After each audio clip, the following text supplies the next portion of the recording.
con nuestros invitados. Nuevamente los presento: Víctor Isla,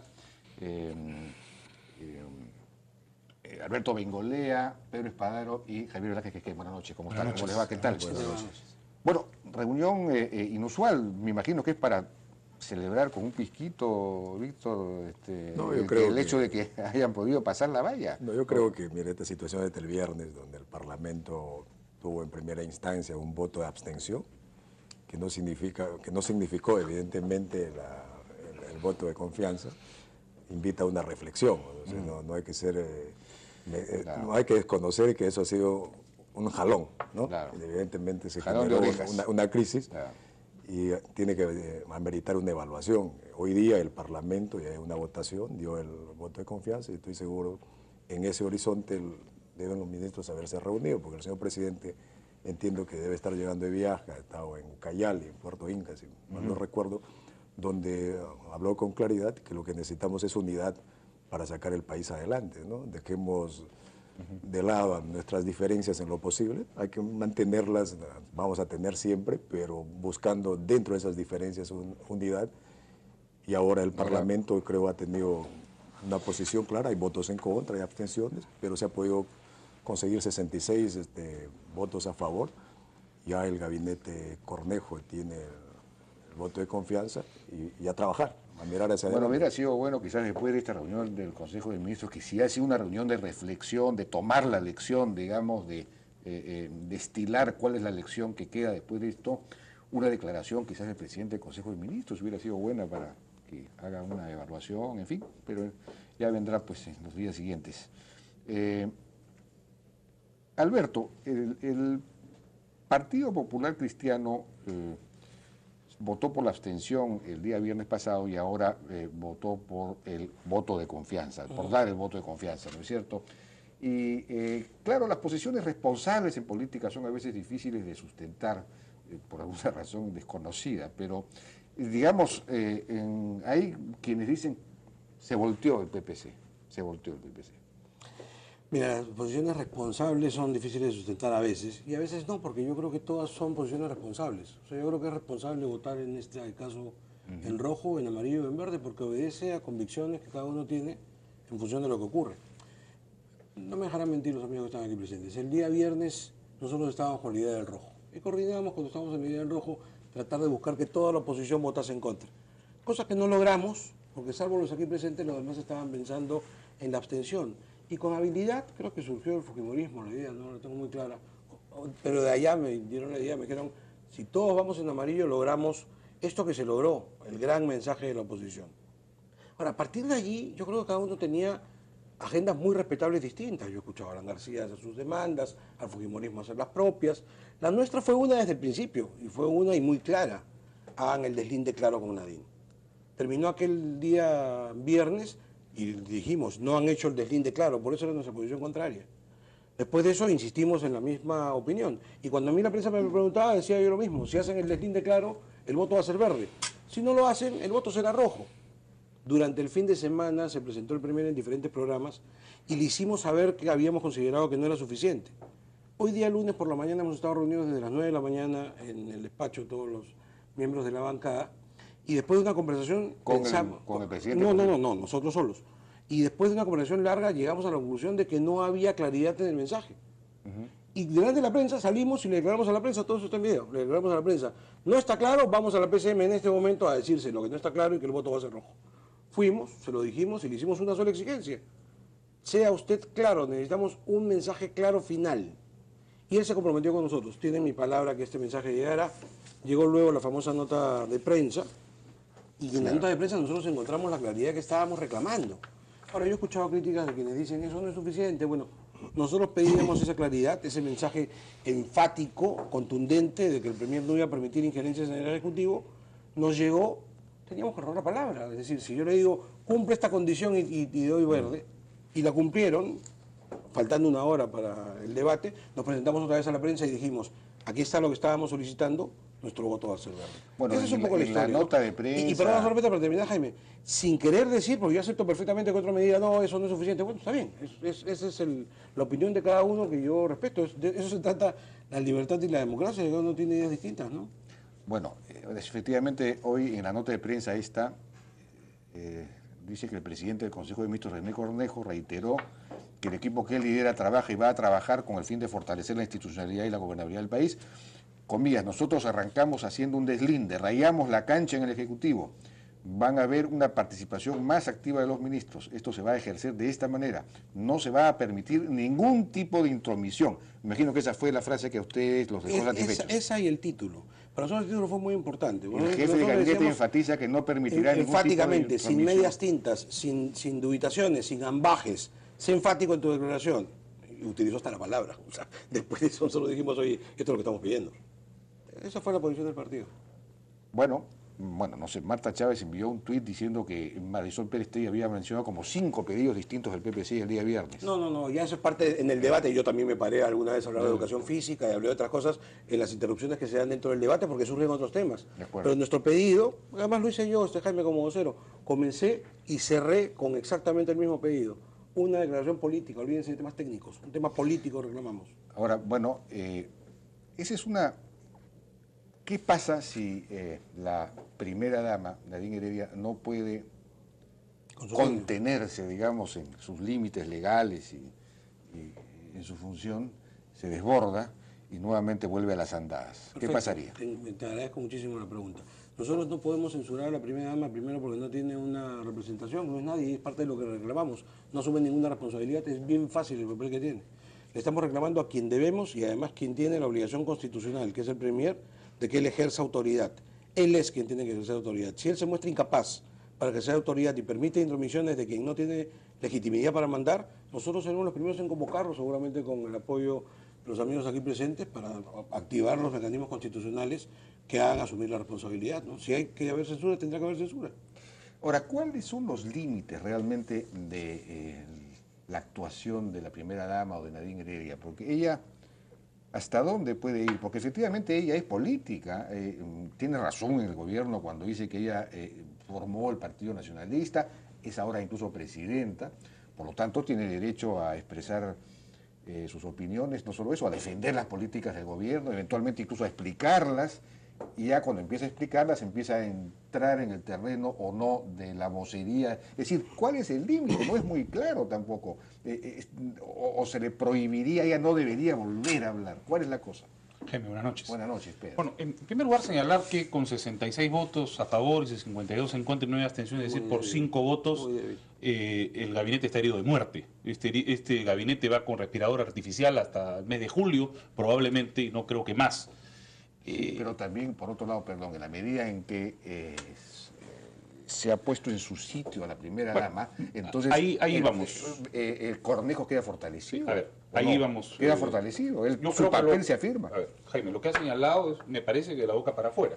El día de hoy han habido 2 declaraciones que nos llaman poderosamente la atención. Primero, la del congresista Gutiérrez, que lo hemos visto en las fotografías bien cercano a la primera dama, que ha señalado, a partir de ahora, la primera dama ya no se va a meter en los temas de gobierno. Entonces, lo que quiere decir que sí, efectivamente, reconoce lo que habían negado indudablemente, que tenía intromisión dentro del gobierno, ¿correcto?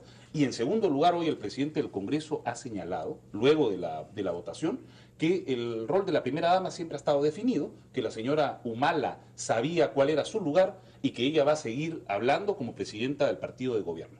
Lo que le estamos diciendo, además, lo que le hemos dicho con los votos este día y el día viernes, que efectivamente nos unimos a la oposición, es la señora Nadine puede tener un rol como presidenta del partido en el local que está ubicado en la avenida Arequipa, no en Palacio de Gobierno.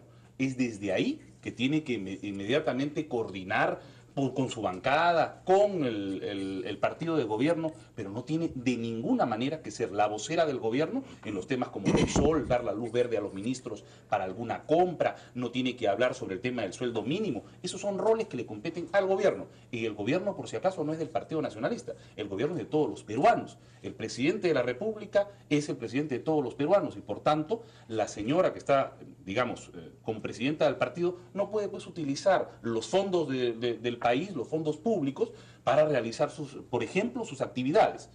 Ya le hemos podido ver cómo el canal del Estado sigue las actividades de la primera dama, ahora no se sabe si es como primera dama o como presidenta del Partido Nacionalista. Entonces, ahí por supuesto que hay una discusión, y era un poco lo que le decíamos al presidente del Consejo de Ministros. ¿quién va a ser el vocero, el portavoz de este gobierno? ¿Es el primer ministro o es la primera dama presidenta del partido? Porque está cumpliendo indudablemente dos roles y está asumiendo funciones que no le competen y que además podrían estar usurpando las funciones, ¿no? Bueno, de acuerdo en el sentido de que ella no puede definir temas, digamos, ella no puede tomar la decisión, aparece tomando la decisión, ¿no? En este caso del salario mínimo, esto no se fue vocera y al mismo tiempo zanjó el tema. El tema de Repsol, ¿no? También, en el tema de la luz verde, hay bueno, infinidad de temas. Pero en esos dos temas, principalmente. Pero así como Víctor Isla o, no sé, Freddy Otárola pueden defender políticas del gobierno, ella también podría hacerlo, podría explicarlas o defenderlas. ¿Eso se confundiría con la vocería o no? Ese es el tema, no es tan fácil. No, yo creo que está claro. Mira, Jaime, te digo una cosa. Esta lógica de decir no hay límite es lo que ha dicho el ministro René Cornejo ayer. Dice, es la percepción que tienen los peruanos. O sea, hay un poder de facto ilegal. Mira, la señora tiene todo el derecho de opinar, de expresar, de defender el gobierno. Tiene también el derecho de conducir su partido y defender las políticas del gobierno que llevaron al señor Humala. ¿Tiene derecho a eso? Tiene derecho a eso. Claro. A lo que no tiene derecho, porque tú revisas esta Constitución y la de cualquier parte del mundo, es que en su condición de esposa del jefe de Estado, que por una consideración especial se le da ciertas consideraciones, protocolos, de ninguna manera tiene facultades constitucionales y legales para tomar decisiones. Ella toma decisiones, no es una percepción. No es una percepción cuando ella dice mis ministros, cuando muchos ministros han aceptado que despachan con ella, entonces aparece la figura de un poder. Pero no, no hay ministro que haya públicamente dicho eso. Por favor. Y además te digo lo siguiente. Yo nunca he escuchado a un ministro pero te digo una cosa, Jaime. ¿Quién ha originado la crisis política? Ella no desautoriza al primer ministro. No, claro, por supuesto. Dime, esa no es una opinión. No, obviamente, eso es por favor, es una decisión. Entonces, ¿qué pasa? Eso afecta la institucionalidad. Entonces, lo que nosotros hemos hecho, mi apreciación, es que ella tiene todo el derecho de defender a su gobierno.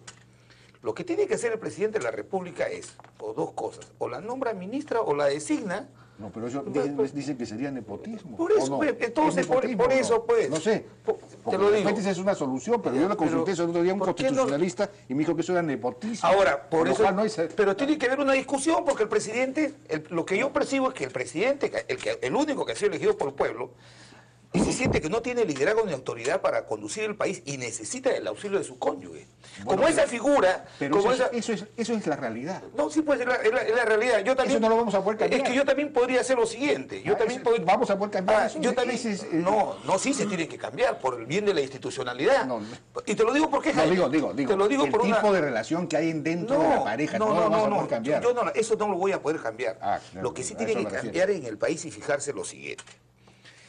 No puede haber en un país democrático donde priman las leyes sobre los hombres una persona que toma decisiones, como tú lo puedes estar reconociendo, lo reconoce la mayoría de los peruanos, toma decisiones que tienen impacto en aplicación de recursos públicos, que tienen impacto en la alteración o la distorsión del modelo económico. O sea, tiene un impacto, pero esa persona toma decisión, o sea, tiene una atribución, pero no tiene el correlato que tiene todo funcionario público, las responsabilidades. No, claro, entonces, si es que toma decisiones. Por eso te digo, que la nombre, que la designe funcionaria, entonces si la designa, Víctor, habrá una discusión, pero la Contraloría podrá fiscalizar. Claro, si partimos de una mentira, pero evidentemente suena coherente lo que se dice, ella no toma decisiones, que nos señala en qué momento tomar decisión.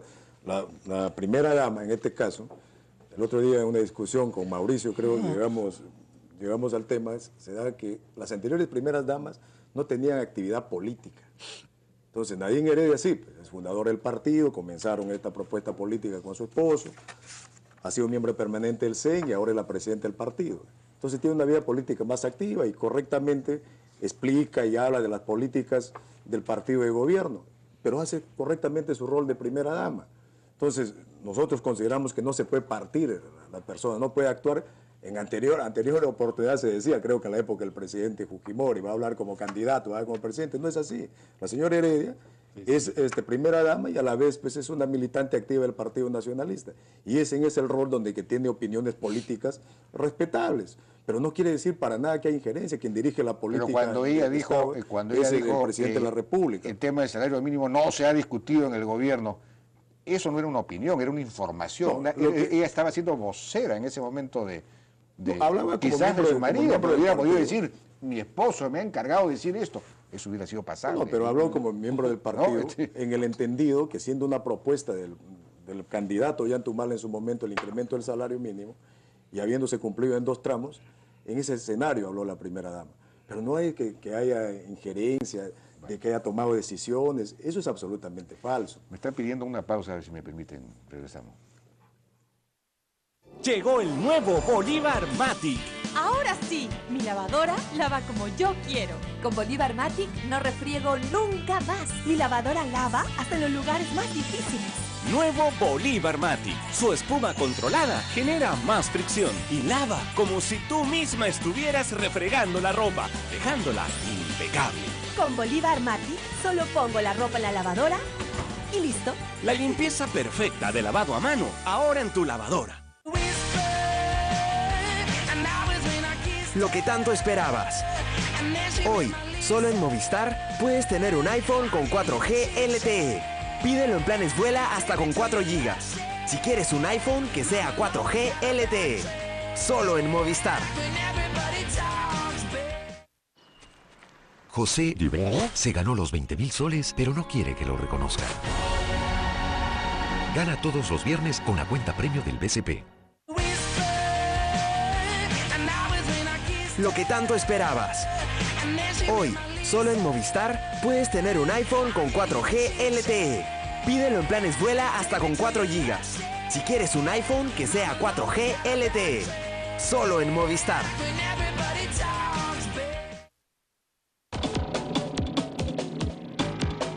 Bueno, hoy Mario Vargas Llosa dijo que defendió el papel de Nadine Heredia, dijo que las críticas que recibe ella han llegado a extremos de verdadera injusticia. Dice que se ha convertido en el blanco de las críticas. A mí me parece una enorme injusticia. Creo que ella es una persona que ha funcionado dentro de lo que es perfectamente aceptable para lo que es una primera dama. Creo que se le reprocha la enorme popularidad que ha tenido. Y ahí pasa a decir algo que quería preguntarle a Javier Quesquén, porque dice Velázquez Quesquén, porque dice Vargas Llosa que en buena cuenta Alan García es quien es el gran titiritero que ha armado todo este asunto, toda esta, digamos, esto que casi termina en la caída del gabinete, porque tiene temor a precisamente tiene, no sé qué palabra usa, está muy angustiado, con la popularidad de Nadine Heredia y en fin, y que además el APRA se junta con el fujimorismo. Y además tienen el respaldo del oligopolio informativo del país. Y entonces, ¿cuál es el resultado? Gran impopularidad del gobierno. Pero Alan García es un maquiavelo, dice que tiene una especie está organizando, es un complot general organizado por una mentalidad maquiavélica, que es la de Alan García. Esa es la palabra. Es una opinión respetable, pero de parte, ¿no? Tú sabes que él es el padrino. Y es un garante del actual gobierno, tiene una cuota de poder con un ministro de Defensa y de repente otro ministro más. Entonces, es una defensa de parte, me parece, hasta honesta, pero como está lejos del país, la novela hay que verla en la realidad. Acá, el país, la señora, mira, cuando se dio el tema de Caliwarma hace un año, la señora Nadine Heredia tenía una mayor popularidad. La señora Pilar Nores, sin ser funcionaria, sin tener ese rol protagónico, tenía más popularidad que ella. Entonces, ahora el 70% de los peruanos perciben, en la encuesta del domingo, el 70% de los peruanos consideran que la participación de la señora Heredia, de la señora Humala en el gobierno, le genera un perjuicio al gobierno. Entonces, parece que todavía está un poco lejos de la información real, pero creo que yo creo que está sobreestimando el rol que tiene un líder de oposición, un presidente que ha respetado los plazos constitucionales, que no ha buscado reelecciones encubiertas y que ha respetado irrestrictamente la libertad de prensa. Decir que este es un complot de la prensa peruana con el expresidente García también es... El García está detrás, es la figura maquiavélica de esta extraordinaria operación, ha dicho. El APRA se junta con el fujimorismo, el APRA y el fujimorismo tienen el respaldo del oligopolio informativo del país. Pero ni siquiera han tenido la información suficiente porque han sido 73 votos de una actitud prudente el Parlamento, 73 votos donde no ha habido ningún acuerdo y donde lo que le hemos hecho al gobierno es decir, oye, no queremos censurar al ministro ahora porque ahí hay ministros buenos. ¿Quién armó la idea del voto de la abstención? Digamos, ¿de dónde salió? No, todos lo organizamos. Todo. Es que el problema es que hay buenos ministros, como el ministro de Educación, por ejemplo, ¿no? Y hay otros que, como el ministro Castilla, que de ser un técnico aparece como un operador partidario de la señora Humala y sicario. Y le termina asestándole una puñalada a su jefe, al presidente del Consejo de Ministros. Entonces, nosotros queríamos llamar a esa reflexión al gobierno. Si hubiéramos sido irresponsables, además, porque el fujimorismo nosotros hemos conducido el país y sabemos que el gran esfuerzo que han hecho los peruanos para llevar al país a la situación que está. Los que gobernamos transitoriamente somos facilitadores, pero este es un gran esfuerzo de los peruanos. Y por eso cuando vemos que la economía comienza ya no a crecer a niveles de 6, 7%, sino 4.3% como en enero, la pobreza ya no cede como antes, y vemos del gobierno, vemos falta de autoridad, vemos falta de liderazgo en las políticas públicas más importantes como la lucha contra la violencia. Entonces, para eso está la oposición. Nosotros no nos han elegido para ser dama de compañía. A nosotros nos han elegido para ser oposición constructiva. El discurso del Premier fue, a mi juicio, por lo menos uno de los mejores que yo he escuchado en los últimos años, digamos, de los últimos... Y me parece que el gobierno está logrando ya darle forma finalmente a una cierta propuesta de soluciones en varios temas. En educación como una propuesta interesante, también incluso en seguridad. Hay un proyecto de ley para poder retirar de la policía, en fin, sin que sean repuestos los policías a los malos elementos, en fin.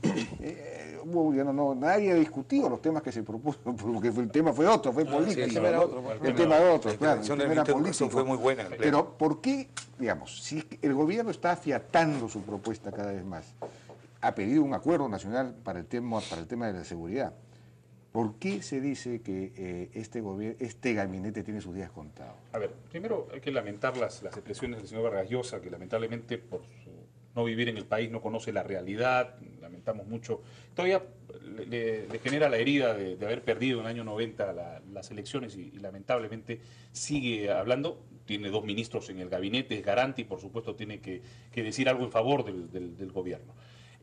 El tema del gabinete se va a superar a partir de ahora. Nosotros creemos que este gabinete no va a durar mucho. Le auguramos indudablemente... ¿Por qué no va a durar mucho? Bueno, porque obviamente viene desgastado. Hay una grave denuncia contra el premier Cornejo que tiene que investigarse en la Comisión de Fiscalización. El congresista García Belaúnde ha hecho una serie de denuncias sobre una contratación de unas empresas que él presumiblemente tiene y que está haciendo contratos con el Estado. Ya, pero eso es una cosa particular. Sí, no, pero obviamente hay que investigarlo, pero además porque si es que no se logran superar los temas que nosotros hemos planteado y que se ha planteado en esta mesa, como el tema de la señora Heredia, no va a superar el mes de julio. Partimos del supuesto de que eso se supera. Sí, por supuesto. Y esperamos y auguramos que le pueda ir bien al gabinete. Nosotros creemos que lamentablemente viene herido ya con esta votación en el gobierno. Sin embargo, vamos a ser vigilantes de que las metas que han trazado este gabinete se puedan cumplir. En el tema de seguridad, que duda cabe, la población, el 80% de la población no se siente segura en el país. Tiene que haber las reformas establecidas. Tenemos que seguir apoyando a que efectivamente pueda haber una mejora en la Policía Nacional, en el equipamiento de la Policía Nacional, en el tema educativo. Hay colegios que se siguen cayendo a pedazos, lamentablemente, en pleno siglo XXI, y seguimos adoleciendo de infraestructura educativa a nuestros niños y jóvenes. Y además en el tema de salud hay la esperanza de las reformas, hay unos planes. Hasta ahora no se pone en funcionamiento ese centro para el niño, el Hospital del Niño, que efectivamente fue construido en el gobierno anterior y que ya van 3 años de este gobierno, ha sido inaugurado 2 veces y hasta el día de hoy no se pone en circulación. Entonces, ahí tenemos que tener los ejes importantes y además de las inversiones. Hay inversiones estancadas, esperamos que Cornejo pueda reactivar las inversiones y que las inversiones vayan inmediatamente a generar puestos de trabajo, una mejora en la economía y que efectivamente se pueda ver hacia afuera que las inversiones están dando sus frutos y que no se vayan pues a invertir en las piscinas de Palacio de Gobierno, sino para ejecutar obras de desarrollo que necesita el país. Víctor, ¿qué va a hacer de ahora en adelante la primera dama? ¿Cuál va a ser su papel? Bueno, la primera dama, como hemos señalado, ¿no? Tiene el rol de ser primera dama y presidenta del Partido Nacionalista ahora. Sus opiniones, O sea, que no va a cambiar. Sus opiniones serán tomadas en ese contexto. Ya el vocero oficial del gobierno es el premier y sus ministros, y eso es el rol que se ha señalado y que se comienza a trabajar, ¿no? Y sin decir que, antes le hacían mención a un colega mío, a Gutiérrez, que no lo he escuchado decir, pero no creo que haya dicho así. A partir de ahora, yo creo que lo que ha dicho es que este gabinete, pues ahora, con el compromiso expreso señalado, será más cuidadoso para no dejar que también nos sigan disparando, evidentemente, nuestros opositores, porque sienten que ahí posiblemente nos hagan más daño. Pero, por ejemplo, para decir lo que acaba de decir Javier, la señora Nadine Heredia ha señalado hasta el cansancio que no va a postular el 2016, pero sin embargo siguen mencionándolo y vuelven a mencionarlo. Eso tiene un claro propósito. Eso ya es un hecho, a su juicio. Claro, hay la palabra empeñada. Yo le decía hace momentos... perdería, obviamente. No, yo le decía hace momentos a Pedro que nosotros venimos de un proceso de desconfianza total, mirando hacia atrás, pero ya no miremos hacia atrás, hagamos hechos para recuperar la confianza en la palabra empeñada, y eso es el trabajo que hay que hacer todos, ¿no? ¿Y usted cree que hay más actitud de diálogo ahora en el gobierno, en la bancada? No, yo creo que... Perú, ¿o no? Mire, yo creo que... valgan verdades. ¿Se ha aprendido algo esto? Yo estoy seguro que tiene que haberse. Si no tenemos capacidad autocrítica ante un hecho que ha sucedido el día viernes, donde el Congreso democráticamente, ahí se voy a discrepar con algunos que consideran que votar en ámbar o en rojo es una actitud antidemocrática. Por el contrario, son escenarios que nos plantea la Constitución. Así haya sido rechazado hoy día el tema de la investidura, no tendría por qué ser un acto que algunos querían verlo como golpista, ¿no? Que sería un acto democrático. Yo creo que el Parlamento, nuestra bancada, va a tener seguro una participación más activa, vamos a interactuar más, pero a la vez esperamos también que nuestros ministros, que no han sabido presentar el trabajo que venimos haciendo, ahora lo presenten con más actividad y más dinamismo, ¿no? El Premier propuso retomar el acuerdo por la seguridad y planteó algunas medidas.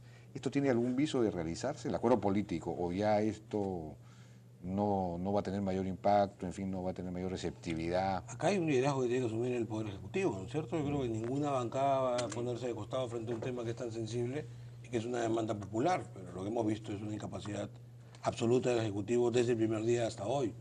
Así que vamos a ver ahora, hace un rato se hablaba de educación, yo creo que estamos frente a un ministro más que interesante, que ojalá pueda hacer lo que en 3 años no ha hecho este gobierno, por lo menos cumplir con el acuerdo nacional. O sea, claro que hay una serie de ilusiones, pero que serán eso, ilusiones hasta que no comencemos a ver las cosas concretas. Y discúlpame que yo vuelva tercamente al tema en el que soy casi monotemático desde hace unos días, que es el tema de la señora Heredia, porque sigo pensando que es el tema central. No vamos a ponernos de acuerdo sobre lo que ocurrió en el pasado. Pues claro, Víctor tendrá que seguir defendiendo su posición de que en realidad ella siempre se comportó bien y nosotros diremos lo que el país entero atestigua, que no es verdad, pues, que se entrometió tanto que hasta cayó un gabinete, o sea, y eso fue grosero, ¿no es cierto? Así que el pasado es pasado, me interesa el futuro y que eso no ocurra más. Ya dejémonos la discusión de que si pasó o no pasó, porque además, si admitiesen que pasó, hay usurpación de funciones, o sea, ya el tema es más grave todavía. No nos metamos en camisa de 11 varas, pensemos en el futuro. Y esperemos que efectivamente eso no ocurra, porque yo creo que ahora tenemos que estar más atentos que nunca a la primera que ocurra después de la crisis que han vivido, es que no entendieron la elección y habría que ir con todo, ¿no? Así que esa es mi ilusión, esa es mi esperanza. Y a partir de ahí, claro que hay temas pendientes, hay temas que resolver, algunos muestran ilusión por algunas de las cosas que se dijeron. Yo la verdad, Jaime, te pido 1000 disculpas, para mí el tema era uno en el debate del viernes. Es verdad que se dijeron cosas interesantes, bueno, habrá que discutirlas, en las comisiones se discutirá, se verá. Particularmente a mí me interesa el tema de educación, estoy en la Comisión de Educación, ese tema lo abordaré. Eso lo comenzaremos a ver, siempre y cuando haya un gabinete viable, un gabinete posible. Esperemos que eso ocurra. O sea, tiene ya los votos, que camine, y que no permita que le pisen el poncho. Bueno, ya nos ha ganado el tiempo. Yo les agradezco muchísimo, ha sido muy interesante la conversación.